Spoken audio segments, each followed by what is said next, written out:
Good morning everyone. আশা করছি তোমরা সবাই খুব ভালো আছো, সুস্থ আছো। আমরাও খুব ভালো আছি। তো আজকে সকালে উঠে স্নান টানো হয়ে গেছে আমার, দেখতেই পাচ্ছ। এখন বেরোবো। আজকে একটু রবীন্দ্র সদনও যাওয়ার আছে। কেন যাওয়ার আছে সেটা পরে বলছি। আপাতত এখন আমি খাওয়া দাওয়া হয়ে গেছে, এখন আমি রেডি হয়ে বেরোবো। এখন বাজে 11:30 মতো। তো এখন বেরোবো। চলো দেখতে থাকো ব্লগটা, আশা করছি তোমাদের ভালো লাগবে। তো আমি রেডি হয়ে গেছি, আর এই কুর্তিটাই পরলাম যেটা পরে এসেছিলাম। এটা তো মায়ের কুর্তি, তোমাদের বলেছিলাম। তো এটাই পরে নিলাম। এবার বেরোবো। চলো এবার বেরোনো যাক। সুকল্যাণেরও খাওয়া দাওয়া হয়ে গেছে, ও এবার বেরোবে। ভেবেছিলাম আমি আগে বেরোবো একটু, কিন্তু আজকে হলো না, কারণ একটু লেটে উঠেছি আর অন্যান্য কাজের জন্য হলো না। তো এবার ওরও খাওয়া হয়ে গেছে, ও আর আমি একসঙ্গেই বেরোবো। তো চলো দেখতে থাকো। রেডি তুমি? এবার বেরোবে তো?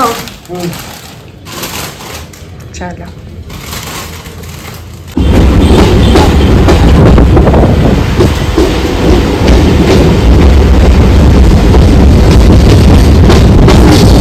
এই ঝলমলে রোদ, আবার এই মেঘলা ওয়েদার, এইভাবেই এখন যাচ্ছে। তবে আজকে আকাশটা কিন্তু প্রচন্ড ভালো ছিল। দেখো কি সুন্দর চারপাশটা লাগছে। আর আকাশের মেঘ তো জানান দিয়েই দিচ্ছে সামনেই পুজো আসছে, আর বেশি দেরি নেই। তোমাদের সাথে গল্প করতে করতে শিয়ালদায় ঢুকে গেছি। আর এই যে গেটের সামনে দাঁড়িয়ে পুরো খোলা আকাশটা দেখতে দেখতে যাওয়া, এটা যে কি ভালো লাগে কি বলবো। আর এই বিল্ডিংটা কি চিনতে পারছো? তোমাদের সাথে আগেও শেয়ার করেছিলাম, এটা ফুলবাগানের সুরকন্যা বিদ্যালয়। এই স্কুলটাতেই আমার ছোটবেলার দিনগুলো কেটেছে। আমি এখানে এইচএস কমপ্লিট করি। এর পাশ দিয়ে যেতে যেতে আজকে ছোটবেলার অনেক স্মৃতি মনে পড়ে যাচ্ছিল। সত্যি স্কুলের দিনগুলো খুব ভালো ছিল। আর এখন তো পাড়াতে পৌঁছে গেছি।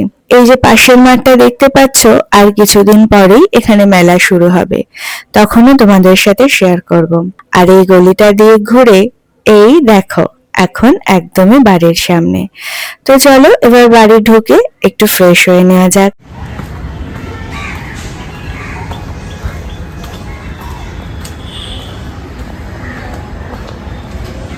তো বাড়িতে এসে লাঞ্চ করে নিয়েছিলাম, এখন রেডিও হয়ে গেছি। মানে লাঞ্চ করে একটু কাজ করছিলাম আমার, এখন আমি রেডি হয়ে গেছি। এরপর যাব রবীন্দ্র সদন, যেটা তোমাদের সকালেই বলেছিলাম যাব আজকে। আজকে যাব হচ্ছে, আমরা তো ডেট পেয়ে গেছি, তোমাদের আগের ভিডিওতে বললাম বাংলা একাডেমিতে অনুষ্ঠানের। ওদের চিঠিটাও রেডি হয়ে গেছে, চিঠিটা আজকে আনতে যাব। ডেটটা আজকেই বললাম না, খুব তাড়াতাড়ি বলে দেবো। আগস্টেই আমরা ডেট পেয়েছি প্রোগ্রামের। তো ওই চিঠিটা আজকে আনবো, আর তারপর হলের যে টাকা পয়সা জমা দিতে হবে সেটাও দিতে হবে। তো চলো এই দেখো আমি রেডি হয়ে গেছি। এবার তাহলে বেরোনো যাক, তারপরে ওখানে গিয়ে আবার কথা বলছি। এখন আবার সেই ফুলবাগানেই যাচ্ছি। ফুলবাগানের মেট্রোটায় গেলে একটু তাড়াতাড়ি হয়, যদিও সরকার বাজার থেকে অনেক বাস থাকে, কিন্তু মেট্রোটায় গেলে একটু যেমন তাড়াতাড়ি হয়, তেমন একটু কমফোর্টেবল জার্নিও হয়। সেজন্যই যাচ্ছি। আর এই রাস্তাটা যেন আমার ছোটবেলা থেকেই অনেক চেনা রাস্তা, কারণ এই রাস্তা দিয়েই আমি স্কুলে যেতাম। আর এখন তো তোমাদের সাথে কথা বলতে বলতে এখানে পৌঁছেও গেছি। এই লিফট থেকে বেরোলাম। অনেকদিন পর আমাদের ম্যাগাজিন আবার রিলিজ হচ্ছে। আমার যে কি আনন্দ হচ্ছে, কারণ যখন আমরা ম্যাগাজিন রিলিজ করতাম তখন আমি ভিডিও করতাম না, সেজন্য আমার ম্যাগাজিনের কোনো ভিডিওই তোমাদের সাথে এখনো অবধি শেয়ার করা হয়নি। যদিও আমাদের অফিসিয়াল চ্যানেলটাতে এখনো অবধি কিছু ভিডিও রয়েছে, কিন্তু আমার এই চ্যানেলে তোমাদের সাথে শেয়ার করা হয়নি। এরপর আগামী দিন অনেক ভালো ভালো ভিডিও তোমাদের সাথে শেয়ার করব। এখন শিশুর মঞ্চের পাশ দিয়ে যাচ্ছি, এখন বাংলা একাডেমিতে ঢুকবো। আর এই জায়গাটা তো আমার ভীষণ ফেভারিট, কারণ এই জায়গাটার সঙ্গে আমার অনেক সুন্দর সুন্দর স্মৃতি জড়িয়ে আছে। কিন্তু শুধু কি ঘুরলেই হবে? এই ওয়েদারে যদি বিকেলে একটু চা না খাই, তাহলে যেন ব্যাপারটা সম্পূর্ণ হয় না। সেজন্য ভাবলাম একটু চা খেয়ে নেওয়া যাক। সেদিন ওখানে কিছু একটা প্রোগ্রামও ছিল। এই দেখো কি সুন্দর করে স্টল গুলো সাজানো, আর প্রত্যেকটা স্টল আমার তো দেখে ভীষণই ভালো লাগলো।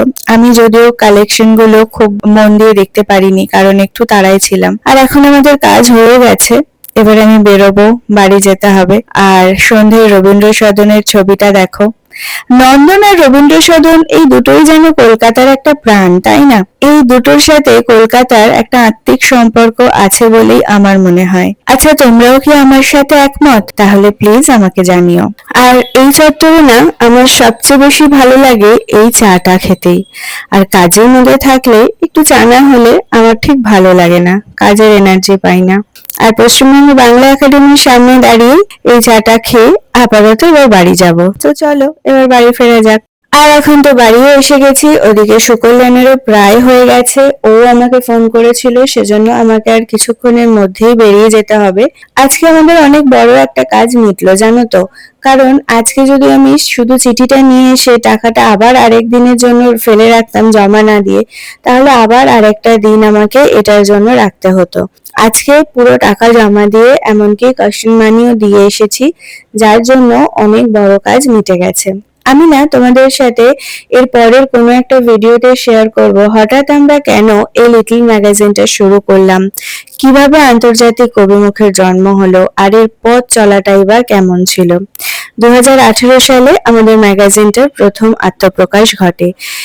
তারপর কিভাবে আমরা এতটা পথ পেরিয়ে আসলাম, কতটা চড়াই উতরাই ছিল, কতটা ভালোবাসা পেয়েছি অন্যদের থেকে, সেটা সব তোমাদের সঙ্গে আমি শেয়ার করব। আর কাদের নিয়ে আমরা কবিমুখে কাজ করি বা কারা কবিমুখে লেখেন, সেটা হয়তো তোমরা আমার প্রোফাইলটা চেক করলেও কিছুটা বুঝতে পারবে, আর বাকিটাতে আমি তোমাদেরকে বলবোই। যদি তোমাদের আমার এই ভিডিওটা ভালো লাগে তাহলে প্লিজ চ্যানেলটা সাবস্ক্রাইব করো।